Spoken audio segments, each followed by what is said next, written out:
It's a Tuesday evening. Dinner is half made. The counter is covered in the good chaos of chopping and stirring, and your best friend is doing what he always does. Parked exactly where your feet want to go, eyes locked on your hands like they're broadcasting live television. You reach for the fruit bowl. A single grape slips off the edge of the counter, and you watch it fall in slow motion.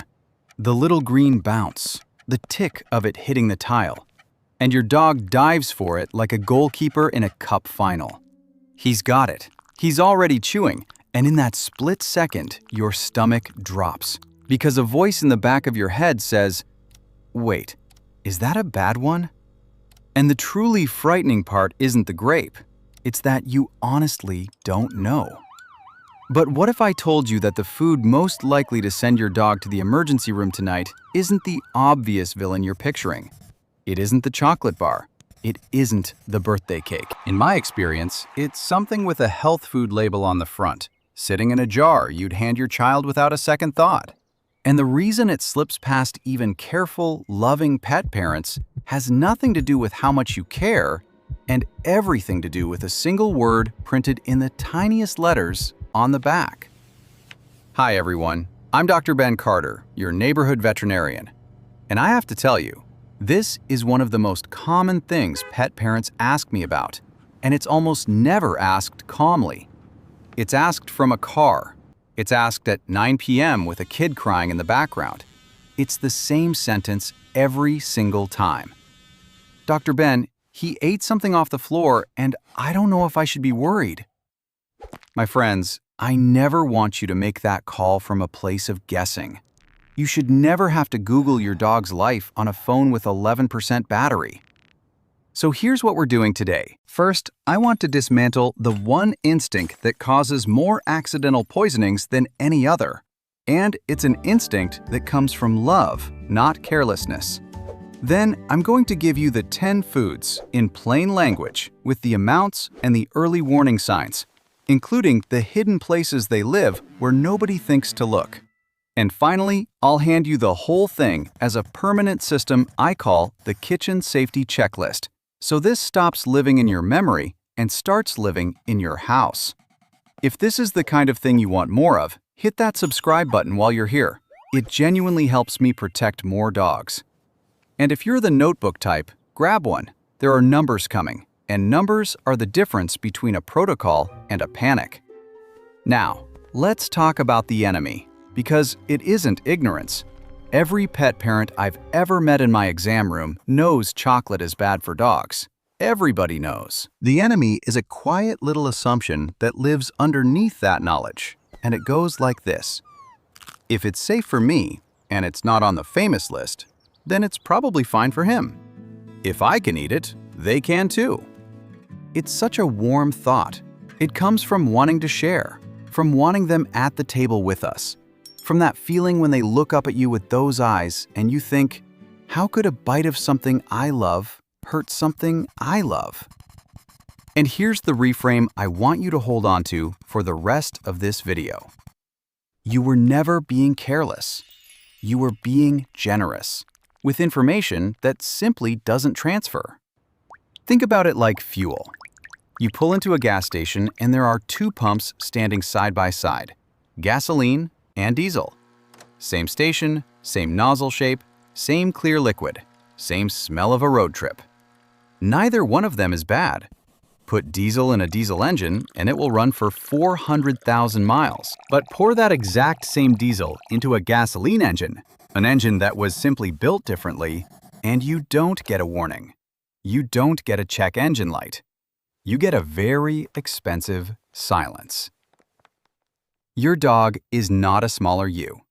He is a different engine. His liver metabolizes certain compounds through pathways yours doesn't have, at speeds yours doesn't run. And the result isn't that he's fragile. He's spectacularly well built for what he's built for. It's that a handful of things that are perfect fuel in your engine are the wrong fuel in his. And the cruelty of it is that at the pump, they look identical. So which pumps are the wrong ones? That's what we're doing right now. And I'm going to start with the one that surprises people most, Because it's sitting in a jar you consider healthy. Now, step 1. This is the outside fix, the tonight fix. Before you change a single habit, we're going to do one 5-minute sweep of your kitchen, and I want you to physically walk it with me if you can. Number 1 on the list, and I'm putting it first for a reason: xylitol.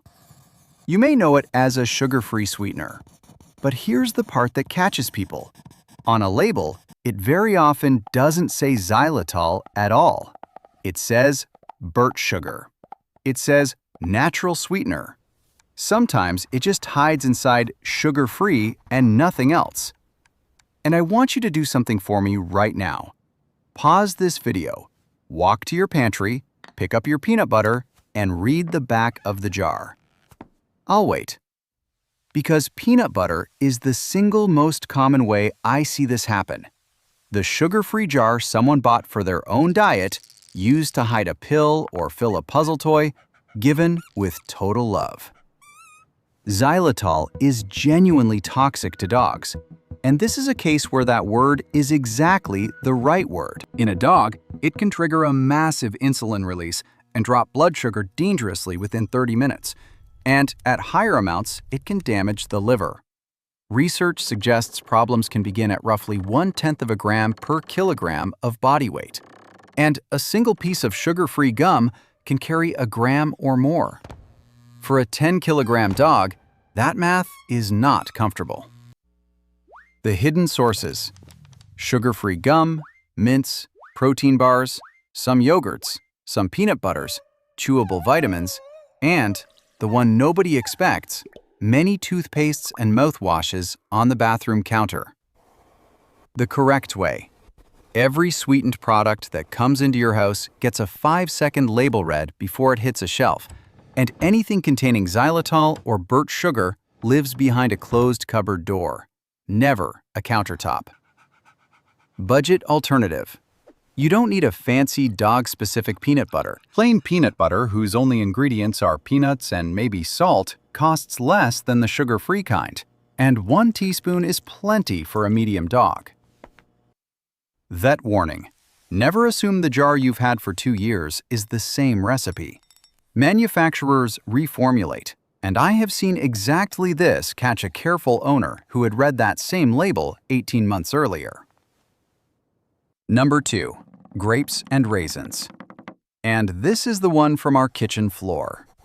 Here's what makes grapes so unsettling: there is no established safe dose. Some dogs eat a handful and are fine. Some dogs eat a few and go into kidney failure. Many vets now believe the culprit is a compound in the fruit that certain dogs simply can't process, which is our fuel problem exactly. Same grape, different engine. Hidden sources are the real story here. Raisins are concentrated, and they're in trail mix, granola bars, oatmeal cookies, cereal, and the little snack boxes in a child's lunch bag. The correct way: grapes and raisins are a zero-tolerance food in a dog household. Not a treat, not a training reward, not just one. Budget alternative: blueberries. Genuinely safe for most dogs, roughly the same size and the same fun, and 5 to 10 of them is a perfect portion for a medium dog. Vet warning: if your dog eats grapes or raisins in any amount, this is not a wait and see. Call your vet or a poison control service right away, because early intervention here matters enormously.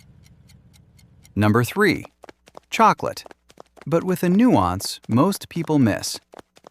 The trouble is a compound called theobromine, and the darker the chocolate, the more of it there is. Milk chocolate is comparatively mild. Dark chocolate is several times stronger. And unsweetened baking chocolate, the block sitting in your cupboard from that one time you made brownies, can carry roughly 9 times the theobromine of milk chocolate gram for gram. Hidden sources: cocoa powder, chocolate-covered raisins, which is a double disaster, hot chocolate mix, and cocoa mulch in the garden. The correct way: everything chocolate lives above dog height, and holidays get a written house rule, because in my experience, the exposure almost never happens on a normal Tuesday. It happens on Christmas, Easter, Halloween, and Valentine's Day when there's a gift bag on the floor. Budget alternative. If you want a treat that feels special, a slice of banana or a small piece of carrot costs pennies. Vet warning. Know the type and the weight if you can. If your dog gets into chocolate, the words, "He ate about 40 grams of 70% dark," are worth more to me than an hour of worrying. Number 4 is the one that hides inside almost everything you cook, the onion family. Onions, garlic, leeks, shallots, chives. These contain compounds that can damage red blood cells in dogs. And here's what makes it sneaky. The effect is often delayed. Your dog can seem perfectly normal for a day or two, and then become weak, pale, and lethargic. Research suggests that trouble can start around 0.5% of body weight in onion. For a 10-kilogram dog, that's roughly the weight of one medium onion, but smaller repeated doses add up. Hidden sources. And this is the important part. It's almost never a raw onion. It's onion powder in gravy. It's garlic in the pasta sauce. It's the store-bought broth or stock you poured over their kibble because you wanted them to eat. It's baby food. It's the leftovers scraped into the bowl at the end of a roast dinner. The correct way. If you share human food at all, it comes from the pan before the aromatics go in, not after. Budget alternative. If you want a food topper, make your own broth. Plain bones or plain meat, water, simmered a few hours. No onion, no garlic, no salt. And freeze it in an ice cube tray. 1 cube over dinner. Costs almost nothing. Vet warning. Cooking, drying, and powdering do not make these safe. Powder is more concentrated, not less. Number 5. Macadamia nuts. Genuinely strange one, this. We still don't fully understand the mechanism, and I'll be honest with you about that. But dogs can develop weakness, tremors, and a wobbly back end from surprisingly small amounts, with some reports suggesting effects at around 2 grams per kilogram. Hidden sources. Cookies, trail mix, the holiday nut bowl on the coffee table, which happens to sit at exactly nose height. The correct way. Nut bowls go on shelves, not tables. Budget alternative. If your dog loves crunch, a few pieces of plain, air-popped popcorn with no butter and no salt does the same job. Vet warning. Most nuts are also a choking and pancreatitis risk from the fat, so not macadamia doesn't automatically mean give him nuts. Number 6. Raw bread dough and alcohol, which are the same problem wearing 2 coats. Dough left to rise is a warm, expanding mass that keeps rising inside a warm stomach, and the yeast produces alcohol as it works. So you get a physical problem and a chemical one at once. Hidden sources. Pizza dough on the counter, rum-soaked fruitcake, an unattended glass of wine on the low coffee table, and, this catches people, leftover beer in a can on the floor after a barbecue. The correct way. Rising dough goes in the microwave or the oven with the door shut, never on a counter.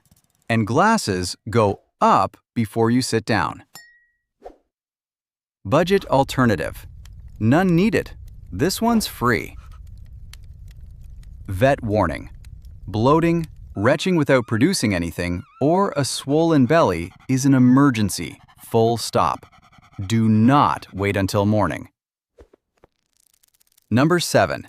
Cooked bones. And I know this one starts arguments, so let me be precise. Cooking changes the structure of bone and makes it brittle. So instead of crushing, it splinters. And those splinters can perforate. Hidden sources. The chicken carcass in the kitchen bin, which is genuinely the #1 bin raid in my experience. Plus rib bones, chop bones, and the wingtips a well-meaning guest slipped him under the table. The correct way. A bin with a lid your dog cannot nose open, and the carcass goes into the outside bin the same night, not the kitchen one. Budget alternative. If you want the chewing satisfaction, and that drive is real, it's not naughtiness. A purpose-made dog chew appropriate to his size, or a carrot from the fridge, gives in the job without the shrapnel. Vet warning: cooked bones are not a chew, and small dogs are not exempt because the bones are smaller. Number 8. Fatty trimmings, butter, and drippings. This one doesn't sound dramatic, and it fills my Monday mornings. A big hit of fat can trigger pancreatitis, a painful inflammation that, in my experience, is one of the most common reasons a dog ends up on a drip after a family celebration. Hidden sources: turkey skin, bacon grease poured over kibble, the fat you trimmed off the steak, the pan you left on the hob. The correct way: no drippings ever, and especially not on holidays when 3 different relatives are all quietly just giving him a little bit. Budget alternative: if you want him included at dinner, put a few pieces of his own kibble in a bowl and let him have his meal at the same time as yours. He wants the ritual more than he wants the steak. Vet warning: repeated vomiting, a hunched back, or a dog who won't settle after a rich meal needs a vet, not a wait. Number 9. Caffeine. Coffee grounds, tea bags, energy drinks, and pre-workout powders. And grounds in the bin are the classic because they smell incredible. Dogs are considerably more sensitive to it than we are, and it can drive the heart rate up and cause tremors. The correct way: grounds go straight into a sealed bin, and used tea bags are not food waste your dog is allowed to audit. Budget alternative: not applicable. Vet warning: energy drinks and supplement powders can be far more concentrated than a cup of coffee. So treat those as a call, not a maybe. And number 10, salt and heavily salted snacks. Chips, pretzels, salted nuts, stock cubes, and, this is the one people never see coming, homemade Play-Doh and salt dough Christmas ornaments, which are essentially a salt brick with food coloring. Too much salt can cause serious problems with the sodium balance and, in significant amounts, neurological signs. The correct way: salty snacks live in the cupboard, and if you make salt dough with the kids, it dries somewhere the dog will never, ever go. Budget alternative: if you want a shareable snack while you watch television, plain popcorn, again. 1 small handful, no butter, no salt. Vet warning: a dog who's had a big salt exposure and is suddenly drinking enormously and acting drunk needs a vet urgently. And do not try to flush it out with a lot of water on your own. So that's the sweet. But before we go any further, I want to do the most important part of this entire video, and it's the part I'd want said to me if the roles were reversed. Here is where home care ends and professional care begins, and there's no ambiguity in this one. If your dog has eaten grapes, raisins, or anything containing xylitol or birch sugar in any amount, that is a phone call right now, not in the morning. If your dog is vomiting repeatedly, retching without bringing anything up, has a swollen or hard belly, is trembling, wobbling, collapsing, having a seizure, breathing strangely, has pale gums, or is unusually quiet and won't get up, that is an emergency and you go in. If you don't know what he ate or how much, you still call. I would far rather talk to 50 pet parents whose dogs are fine than miss the one who isn't. In the United States, the ASPCA Animal Poison Control Center is 888-426-4435, and the Pet Poison Helpline is 855-764-7661.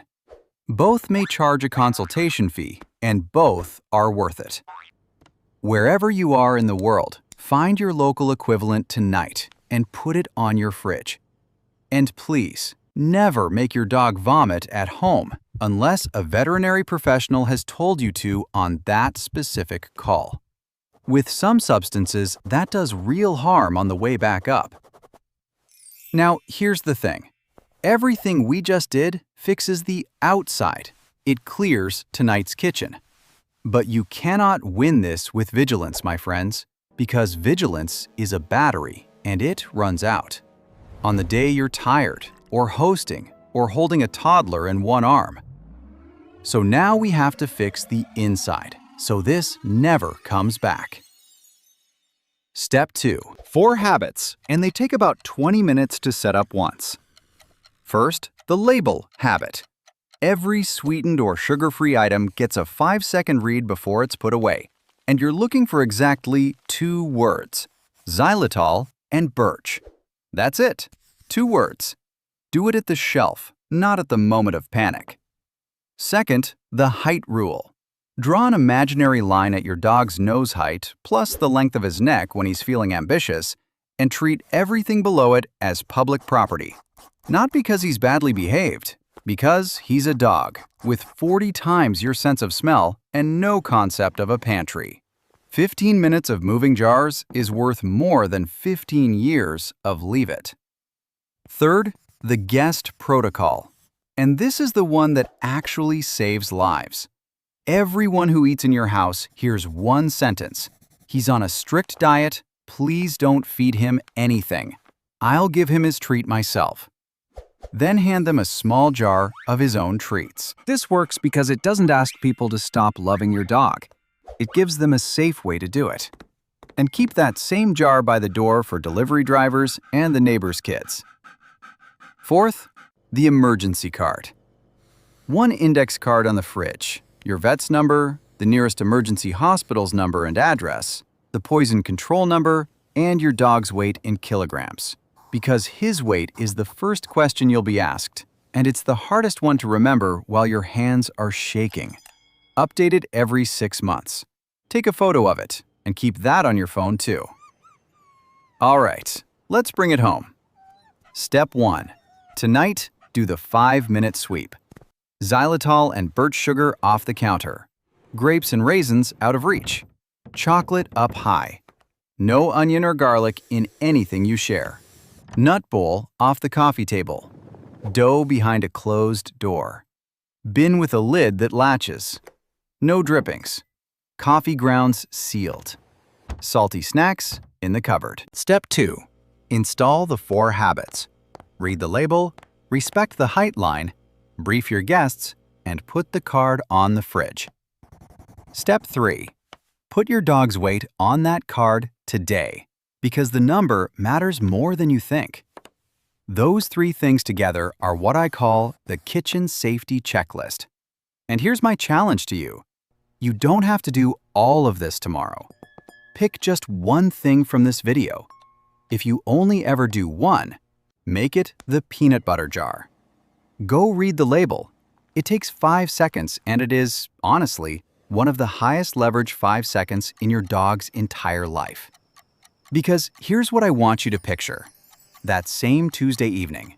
Same chopping, same chaos, same best friend parked exactly where your feet want to go. And a grape rolls off the counter. Because it will, someday, whether it's a grape, or a raisin, or a wrapper, or a pill. But this time, there's no split-second freeze. You know what it is. You know what to do. You know the number on the fridge without looking. That's not paranoia, my friends. That's just love, with a system behind it. And the fact that you watched this whole video proves how much you love them. And trust me, they know it. There's no guilt in my clinic, only education and love.